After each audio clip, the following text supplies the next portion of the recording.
Dear students, open the text at page 71. तज़हीक रोज़गार. Dear students, तज़हीक means रुसवा करना, हंसी उड़ाना, हंसी, रुसवाई.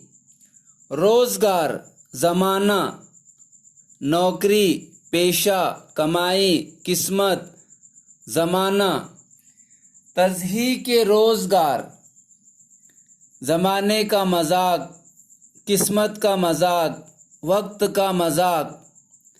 नज़्म नंबर 5 तज़हीक रोज़गार. इस नज़्म को मिर्ज़ा मोहम्मद रफ़ी सौदा ने लिखा है. पहली बात, जिस नज़्म में किसी का मजाक उड़ाया जाता या उसकी बुराई की जाती है उसे हज्व कहते हैं. हज्व कसीदे की सूरत में भी लिखी जाती है. ऐसा कसीदा हज्विया कसीदा कहलाता है. ज़माने के ख़राब हालात का मजाक उड़ाते हुए सौदा ने एक शख्स के घोड़े की हज्व लिखी है. डियर स्टूडेंट्स, मज़मून के एतबार से कसीदे की 4 किस्में हैं. मदहिया कसीदा, हज्विया कसीदा, वाजिया कसीदा, बयानिया कसीदा. मदहिया कसीदा, जिस नज़्म में किसी बादशाह, नवाब या किसी अमीर शख्स की तारीफ़ व तौसीफ़ की जाए उसे मदहिया कसीदा कहते हैं. हज्विया कसीदा, जिस नज़्म में ज़माने की खराबियों और बुरे हालात का ज़िक्र हो उसे हज्विया कसीदा कहते हैं. वाजिया कसीदा, जिस नज़्म में वाज़ व नसीहत का ज़िक्र हो उसे वाजिया कसीदा कहते हैं. बयानिया कसीदा, जिस नज़्म में मुख्तलिफ हालात व कैफियत का ज़िक्र हो उसे बयानिया कसीदा कहते हैं. जान पहचान. मिर्ज़ा मोहम्मद रफ़ी सौदा 1707 ईस्वी में दिल्ली में पैदा हुए. वहीं उन्होंने फ़ारसी व अरबी की इब्तिदाई तालीम हासिल की. सौदा कादिरुल कलाम. डियर स्टूडेंट्स, कादिरुल कलाम यानी कलाम पर कुदरत रखने वाला, कलाम पर उबूर रखने वाला. जिसे कलाम पर उबूर हासिल हो वो कादिरुल कलाम कहलाता है. सौदा कादिरुल कलाम शायर थे. उन्होंने बहुत सी असनाफ़े सुखन. डियर स्टूडेंट्स, असनाफ़े सुखन, असनाफ सिन्फ की जमा है. सिन्फ की जमा है असनाफ. सिन्फ के माने किस्म, नौ, जिन्स होते हैं. सुखन, सुखन यानी बात, कलाम, शेर, मकोला. असनाफ़े सुखन यानी असनाफ़े नज़्म, शेरी असनाफ. अक़सामे शायरी, शायरी की किस्में. असनाफ़े सुखन मसलन हमद, नात, कसीदा, गज़ल, हज़ल, मरसिया, किता, रुबाई वगैरह. उन्होंने बहुत सी असनाफ़े सुखन में तबा आज़माई की. डियर स्टूडेंट्स, तबा आज़माई यानी तबीयत की आज़माइश. तबा यानी तबीयत, तबा आज़माई यानी तबीयत की आज़माइश. ज़हानत की आज़माइश, ज़हानत का इम्तिहान. उन्होंने गज़लें, नज़में, मसनवियाँ, कसीदे, मरसिए, कितात, रुबाइयात, पहलियाँ वगैरह कही हैं. कसीदा गोई और हजो निगारी में उनका मर्तबा उर्दू शायरों में सबसे बुलंद है. सौदा का इंतकाल 1781 ईस्वी में लखनऊ में हुआ. डियर स्टूडेंट्स, कसीदे में वैसे तो सिर्फ ममदू के औसाफ का जिक्र किया जाता है, मगर बाज़ औक़ात वाज़ व नसीहत और वतनी हालात व कैफियत बदअमनी, उरूज व ज़वाल की तफसील भी मिलती है।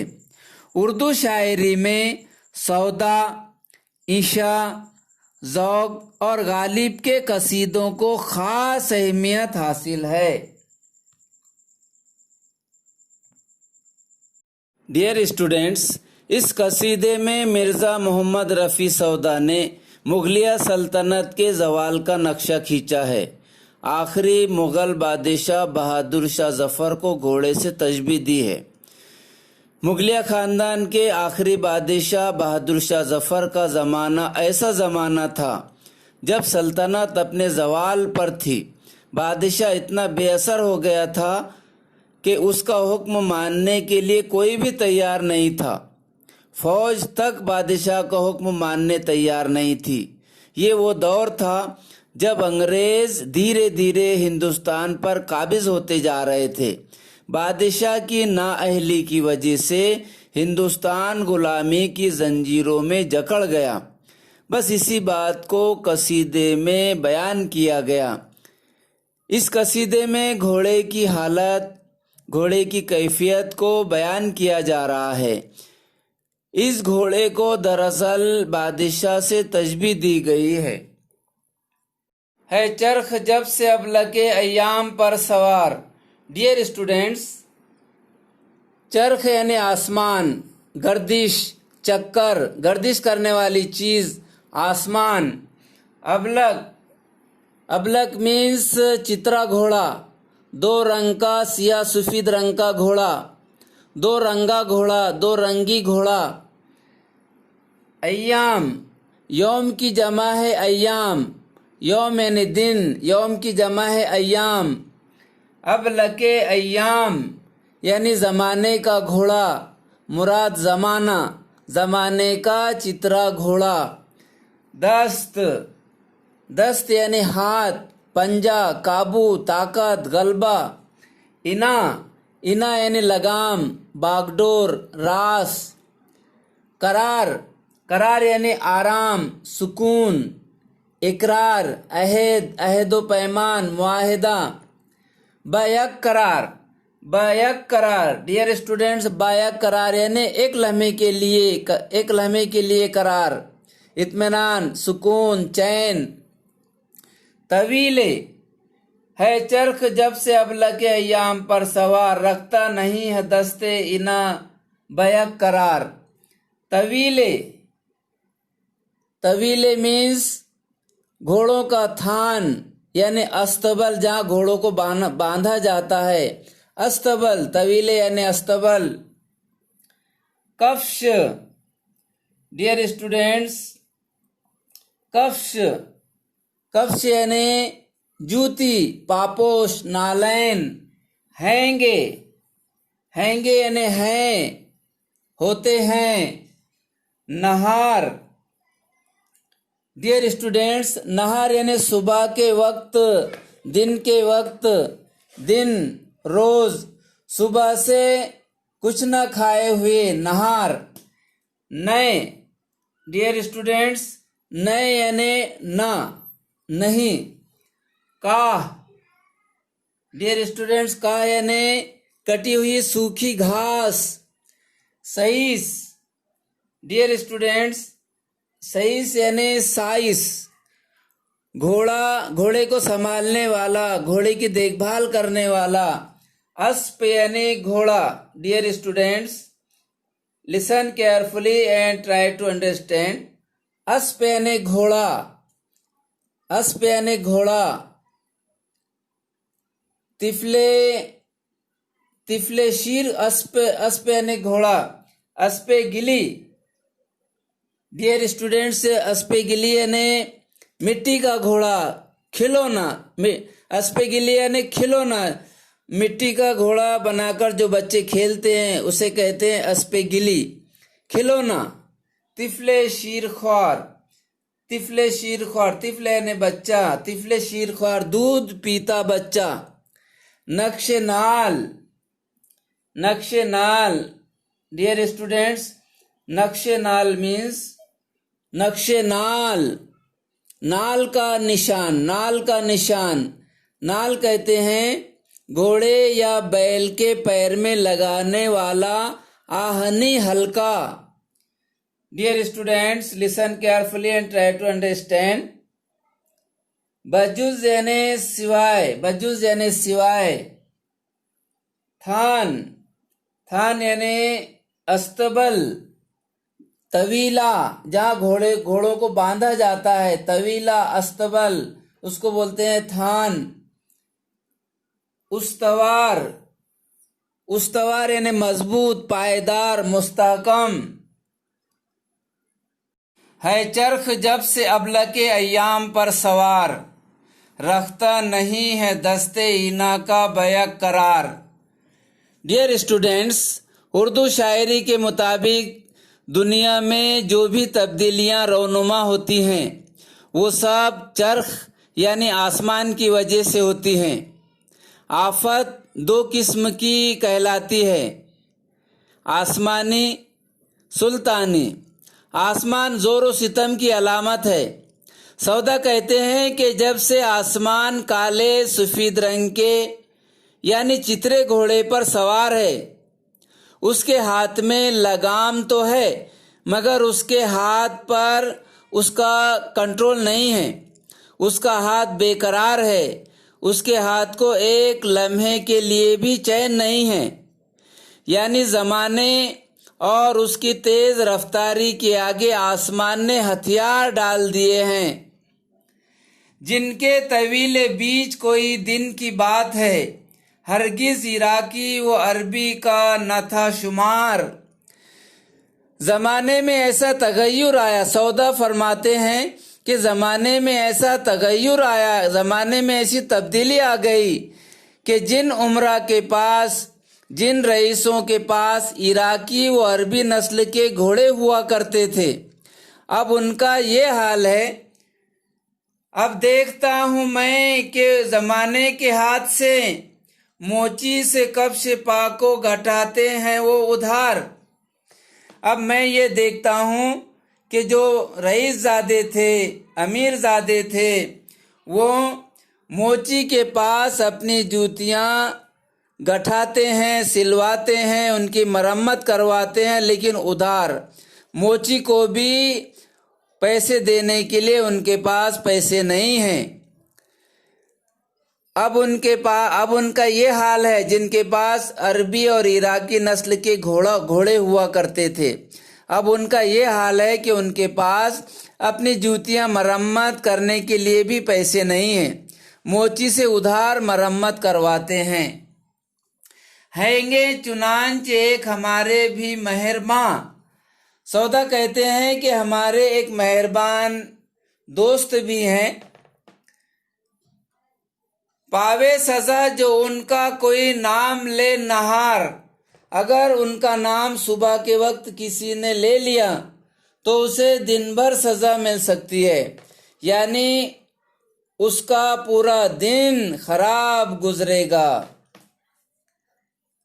नौकर है 100 रुपये के दियानत की राह से, सरकार से उन्हें ईमानदारी से 100 रुपये मिलते हैं। 100 रुपये के नौकर हैं वो, यानी उनको 100 रुपये माहाना मिलता है सरकार की तरफ से।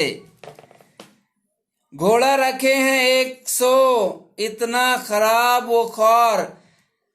100 रुपये तनख्वाह है उनकी सिर्फ, लेकिन उनके पास में एक घोड़ा है जो इंतहाई लागिर और खस्ता खराब हालत में है। सरकार से उन्हें ईमानदारी से सिर्फ 100 रुपये मिलते हैं, लेकिन उनके पास एक घोड़ा है जिसकी बड़ी खराब हालत है।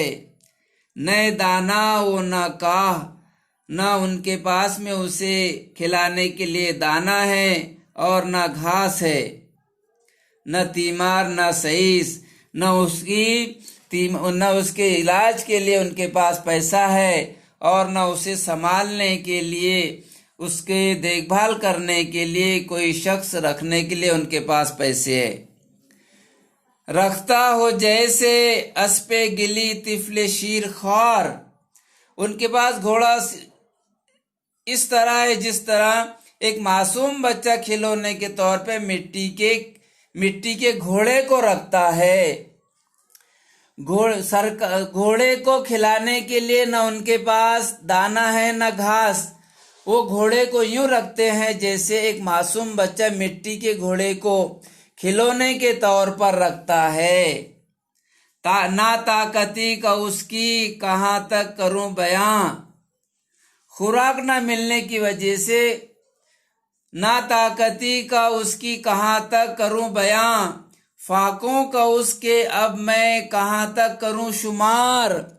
खुराक न मिलने की वजह से घोड़ा इंतहाई कमजोर हो चुका है, उसे फाके पर फाके करना पड़ता है। मानिंद मानिंद नक्श नाल जमी से बजुज फना। मानिंद नक्श नाल, घोड़े की हालत नक्श नाल की मानिंद है। जिस तरह घोड़ा जब चलता है तो जमीन पर ना उसके चलने से नाल के निशान पड़ जाते हैं। अगर उसके नाल के निशान को अगर उठाया जाए तो वो उसका उठना मुश्किल है, वो उठ नहीं सकता। बस इसी तरह घोड़े की हालत है, अगर वो बैठ जाए तो उसका उठना इंतहाई मुश्किल है, नामुमकिन बात है। तो मानिंद नक्श नाल ये सनत तशबीह की मिसाल है। हरगिज न उठ सकेगा वो अगर बैठे एक बार। घोड़ा इतना कमजोर है, नक्शे नाल की तरह है कि एक बार अगर वो बैठ जाए तो उसका उठना बड़ा दुश्वार है, वो उठ नहीं सकेगा। है इस कदर ज़ईफ के उड़ जाए बाव से, और इतना कमजोर है, इस कदर ज़ईफ है, इस कदर कमजोर है कि हवा के झोंके से उड़ जाए। मेखे गरुस के थान की होवे न इस्तवार। डियर स्टूडेंट्स, ये है इस कदर ज़ईफ के उड़ जाए बाव से, मेखे गरुस के थान की होवे न उस्तवार। ये मुबालगे की मिसाल है, क्योंकि घोड़ा आखिर एक जानवर है और वो इतना भी कमजोर, इतना भी दुबला पतला, इतना भी ज़ईफ नहीं हो सकता कि हवा के झोंके से उड़ जाए। तो ये मुबालगा आ रहा है इस शेर में। है इस कदर ज़ईफ के उड़ जाए बाव से, मेखे गर उसकी थान की होवे ना उस्तवार। इस कदर ज़ईफ है घोड़ा, इस कदर ज़ईफ है कि हवा के झोंके से उड़ जाए। अगर उसकी रस्सी को कीलों से बांधकर नहीं रखा गया तो वो हवा के झोंके से उड़ जाएगा। न उस्तुखवा न गोश्त न कुछ उसके पेट में, धुनके हैं दम को अपने के जूं खाल को लुहार। डियर स्टूडेंट्स, उस्तुखवा यानी हड्डी, दम धुनकना यानी हवा भरना। उसके जिस्म में हड्डी गोश्त कुछ भी बाकी नहीं है। अब जब उसको खाना पीना नहीं है, उसको खिलाया पिलाया ही नहीं जाता बराबर। खिलाने पिलाने के लिए जब घोड़े के मालिक के पास कुछ भी नहीं है तो जाहिर सी बात है घोड़े की ऐसी ही हालत हो जाएगी। उसके जिस्म में हड्डी गोश्त कुछ भी बाकी नहीं है। उसके पेट में इस तरह हवा भरी हुई है जिस तरह लोहार के धुनकने से खाल के अंदर हवा भर जाती है। अलकिस्सा, एक दिन मुझे कुछ काम था जरूर, आया ये दिल में जाइयो घोड़े पे हो सवार। अलकिस्सा, सौदा कहते हैं कि एक रोज उन्हें एक जरूरी काम आन पड़ा। उन्होंने सोचा घोड़े पर सवार होकर जाएं तो काम आसान हो जाएगा। रहते थे घर के पास कजारा वो आशना। कजारा यानी इत्तेफाक से, आशना यानी दोस्त। इत्तेफाक से वो दोस्त घोड़े वाले सौदा के घर के पास ही रहते थे। मशहूर था जिन्हों कने यानी पास, वो अस्पे नाबकार। वो घोड़े वाले शख्स और जिनके पास वो घोड़ा था वो बड़े मशहूर थे, मारूफ थे। वो घोड़ा जिनके पास था, घोड़े के मालिक घोड़े की वजह से बहुत मशहूर थे। खिदमत में उनकी मैंने किया जाके इल्तिमास। सौदा उनके पास गए और उनसे मिन्नत समाजत की, उनसे दरख्वास्त की। घोड़ा मुझे सवारी को अपने दो मुख्तियार। मुख्तियार डियर स्टूडेंट्स, मुख्तार यानी उधार। सौदा ने कहा कि मुझे घोड़ा थोड़ी देर के लिए दीजिए। सौदा ने उनसे मिन्नत समाजत की, उनसे दरख्वास्त की। फरमाया तब उन्होंने कि ऐ मेहरबान मन, जवाब में उन्होंने फरमाया कि ऐ मेरे दोस्त, ऐ मेरे अजीज, ऐसे 1000 घोड़े करूं तुम पे मैं निसार। मैं ऐसे 1000 घोड़े आप पर निसार कर सकता हूं, लेकिन किसों के चढ़ने के लायक नहीं है अस्प। ये घोड़ा किसी की सवारी करने के लायक नहीं है।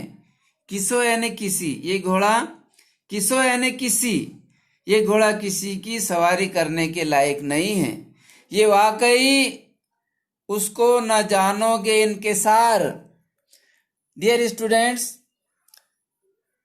घोड़े के मालिक सौदा से फरमा रहे हैं कि घोड़ा मेरी बात पर यकीन करो, मेरी बात पर यकीन करो।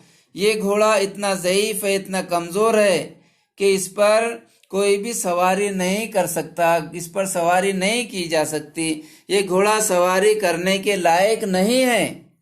दिल्ली तक आन पहुंचा था जिस दिन के मरेठा, जब मराठों ने हमला करके मराठे दिल्ली तक पहुंच गए थे। मुझसे कहा नकीब ने आकर है वक्त कार। नकीब ने मुझसे आकर कहा, मुझे ताना दिया कि अब जो तो जंग का वक्त है, वक्त कारजार है। डियर स्टूडेंट्स, यहाँ घोड़े के मालिक ने शायर से घोड़े के ताल्लुक से एक वाकया बयान किया है कि जंग का ज़माना था। मराठों ने हिंदुस्तान के पाए तख्त दिल्ली पर भी हमला कर दिया था। तो नकीब ने उसे इतला दी और ताना दिया कि अब वक्त कारजार है, जंग का वक्त है। मुद्दत से कौड़ियों को उड़ाया है घर में बैठ, होकर सवार अब करो मैदान में गुजार। डियर स्टूडेंट्स, कौड़ियाँ उड़ाना यानी वक्त ज़ाये करना। मुद्दत से कौड़ियों को उड़ाया है घर में बैठ, मुद्दतों आपने घर में बैठकर अपना वक्त ज़ाये किया। होकर सवार अब करो मैदान में गुजार। चलो अब सवार होकर, घोड़े पर सवार होकर मैदान में उतर जाओ। लाचार हो के तब तो बंधाया मैं उस पे ज़ीं, लाचार और मजबूर होकर मैंने उस पे ज़ीन बंधवाया। हथियार बांध कर और हथियार बांध कर मैं हुआ जाके फिर सवार, और हथियारों से लेस होकर मैं उस घोड़े पर सवार हो गया। चाबुक थे दोनों हाथों में, घोड़े को मारने के लिए चाबुक थे दोनों हाथों में, पकड़े था मुंह में बाग। दोनों हाथों में चाबुक थे और मुंह में बाग यानी बाग यानी लगाम को मुंह में पकड़ लिया और दोनों हाथों में चाबुक ले लिया। तक से पाशना के मेरे पांव थे फुगार। डियर स्टूडेंट्स, तक यानी घोड़े को एड़ी से मारना।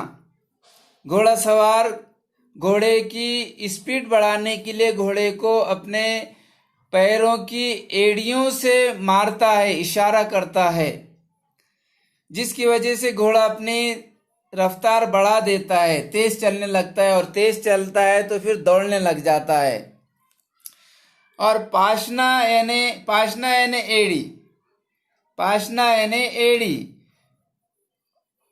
यानी एड़ी, और फुगार यानी जख्म।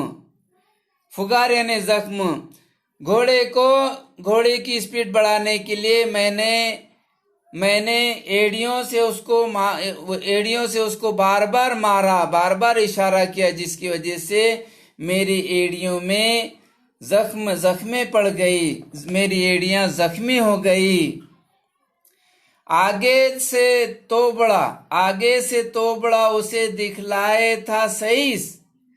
घोड़े को संभालने वाला, घोड़े को देखने वाला आगे की जानिब उसे थैले में खाने के लिए जो चीज रखी जाती है वो थैला उसको सामने से दिखा रहा था, यानी लालच दे रहा था खाने का, ताकि घोड़ा आगे बढ़े। पीछे नकीब हाँ के था और पीछे से सईस उसको सामने से खाने की कोई चीज बता रहा था तोबड़े में रखकर, और नकीब पीछे से उसे लाठी से मार रहा था घोड़े को, ताकि वो आगे बढ़ सके। लेकिन घोड़ा कितना ज़ईफ था बच्चों, ये आप भी जानते हैं।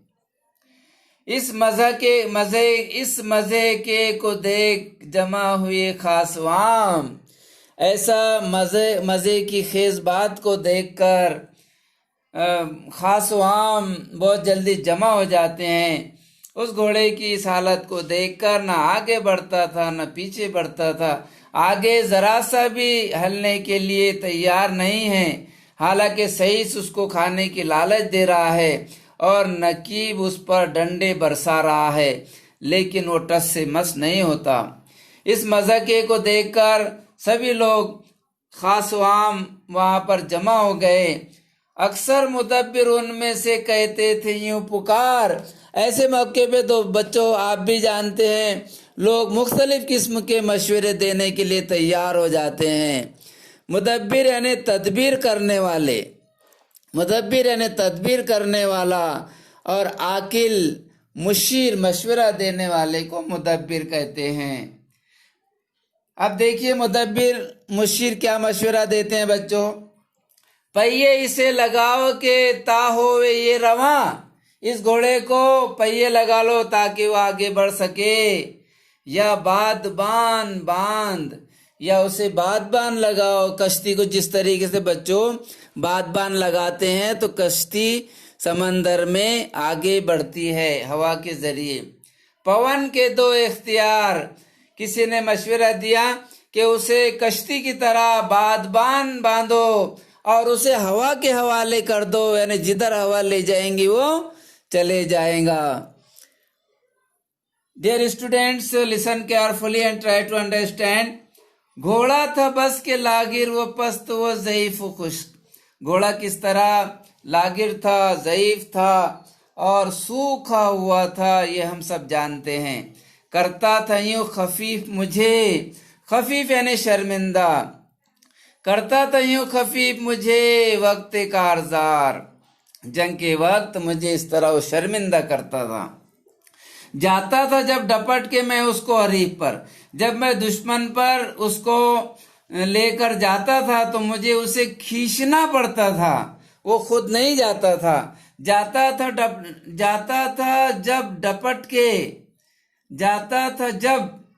डपट के मैं उसको हरीफ पर दौड़ूं तो अपने पांव से जूं तिफले नए सवार। बच्चे जिस तरीके से लाठी का घोड़ा बनाकर उसको खींचते हैं, जिधर चाहे उधर ले जाते हैं, बस उसी घोड़े की तरह, लकड़ी के घोड़े की तरह मुझे जब मैं हरीफ पर जाता था अपने दुश्मन पर, तो घोड़े को मैं उसी तरह जिस तरह बच्चे लकड़ी के घोड़े को बनाकर खींचते हैं जिधर वो जाना चाहते हैं, बिल्कुल इसी तरह मैं जब अपने दुश्मन पर डपट के जाता था तो उसको खींच के ले जाता था अपने दुश्मन की तरफ। जाता था जब डपट के मैं उसको हरीफ पर दौड़ूं तो अपने पांव से जूं तिफले नए सवार। जब देखा मैं कि जंकी या यूं बंदी है शक्ल, ले जूतियों को हाथ में घोड़ा बगल में मार। जब देखा मैं कि जंग की या यूं बंदी है शक्ल, ले जूतियों को हाथ में घोड़ा बगल में मार। धर धम का वहां से लड़ता हुआ शहर की तरफ, अलकिस्सा घर में आन के मैंने किया करार। जब मैंने वहां जंग की ये सूरत हाल देखी, जंग का माहौल देखा, तो अपनी जूतियों को हाथ में लिया और घोड़े को बगल में मारा और वहां से लड़ता हुआ शहर की तरफ दौड़ा और अपने घर में आकर इत्मीनान की सांस ली। सौदा ने तब कसीदा कहा, सुनिए माजरा है नाम इस कसीदे का तज़ही के रोज़गार। डियर स्टूडेंट्स, मक्ते के शेर में मक्ते में सौदा कहते हैं कि उन्होंने जब दोस्त और उनके घोड़े का किस्सा सुना तो उन्होंने उस किस्से को मौजू बनाकर कसीदा लिख लिया और उसका उन्वान तज़ही के रोज़गार रख दिया। खुलासा, सौदा इस हजविया कसीदे में ज़माने की खराबियों और बुरे हालात का जिक्र करते हैं। उसकी मिसाल में वो बताते हैं कि इंसान जानवरों का भी बुरा हाल है। एक शख्स के पास एक घोड़ा था, निहायत कमज़ोर और नाताकती का मारा। एक दिन सौदा ने सोचा कि घोड़े वाले से घोड़ा उधार लेकर बाजार चले जाएं। घोड़े वाला उन्हें घोड़ा देने को तैयार था, मगर वो कहता है कि ये घोड़ा चलने फिरने से भी माजूर है। जब दिल्ली पर मराठों ने हमला किया तो मैं उस पर सवार होकर मैदान जंग में जाने को तैयार हुआ, मगर घोड़ा जगह से हिलने को तैयार न था। लोग मेरा मजाक उड़ाने लगे। वो बोले कि उसे पहिए लगाओ या उस पर बादबान बांधो ताकि हवा उसे सरकाकर ले जाए। एक शख्स घोड़े को पीछे से मारता और दूसरा आगे से उसे खाने का लालच दे रहा था, मगर घोड़ा हिलना था न हिला। तब मैंने यानी घोड़े वाले ने उसे इस तरह खींचना शुरू किया जैसे बच्चे लाठी पर घोड़ा सवारी खेलते हैं। आखिरकार मैंने उसे बगल में दबाया और खुद दौड़ता हुआ घर तक उसे ला सका। सौदा ने ये सारा वाकया इस कसीदे में बयान किया है। मानी व इशारात, तज़हीक, जिल्लत, हंसी उड़ाना, अब लके अय्याम, जमाने का घोड़ा मुराद जमाना, इना यानी लगाम, बागडोर, कफ्श पा, पाँव की जूती, गठाना यानी सिलवाना, हैंगे यानी हैं होते हैं, नहार, सुबह के वक्त या दिन के वक्त, खराब व ख्वार, बेहद खराब, नए यानी ना, तीमार यानी निगरां, तोबड़ा, घोड़े के खाने की थैली जिसमें अनाज रखकर घोड़े के मुंह पर बांध देते हैं। डियर स्टूडेंट्स, ये मानी व इशारात याद कर लीजिए। सईस, घोड़े को संभालने वाला, साइस भी कहते हैं उसे। अस्पे गिली, मिट्टी का घोड़ा, खिलौना। तिफले, शीरख्वार, दूध पीता बच्चा। नक्श नाल, नाल का निशान। बजुज यानी सिवाय। बाव यानी हवा। मेखे यानी कीले। उस्तुख्वा, हड्डी। लुहार यानी लोहार। दम धुनकना, हवा भरना। अल किस्सा, बहरहाल, मुख्तसर ये के। नकीब यानी ऐलान करने वाला। कौड़ियाँ उड़ाना, वक्त ज़ाय करना। बाग यानी लगाम। तक तक, घोड़े सवार का एड़ियों से घोड़े को मारना। पाशना यानी एड़ी। फुगार यानी जख्मी। मज़े का, मजाक, मज़ेदार वाकया। मुदब्बिर यानी अक्लमंद। केता यानी ताके। पवन के इख्तियार यानी हवा के हवाले। बस के यानी चूंके। लुहार यानी लोहार। दम धुनकना, हवा भरना। अलकिस्सा, बहरहाल, मुख्तसर ये के। कजारा, इत्तेफाक से, आशना, दोस्त। कने यानी पास। अस्पे नाबकार, नालायक घोड़ा। मुस्तार, उधार। मेहरबान मन, मेरे मेहरबान दोस्त। कसो यानी किसी। कहता, केता यानी ताके। पवन के इख्तियार, हवा के हवाले। बस के यानी चूंके। खफीफ यानी शर्मिंदा। कारजार, जंग। डपट के यानी दौड़कर। हरीफ यानी मुकाबिल, दुश्मन। तिफले, नए सवार, लाठी पर घोड़े की सवारी करने वाला। तजी के रोजगार, जमाने का मजाक। डियर स्टूडेंट्स, ये सब याद कर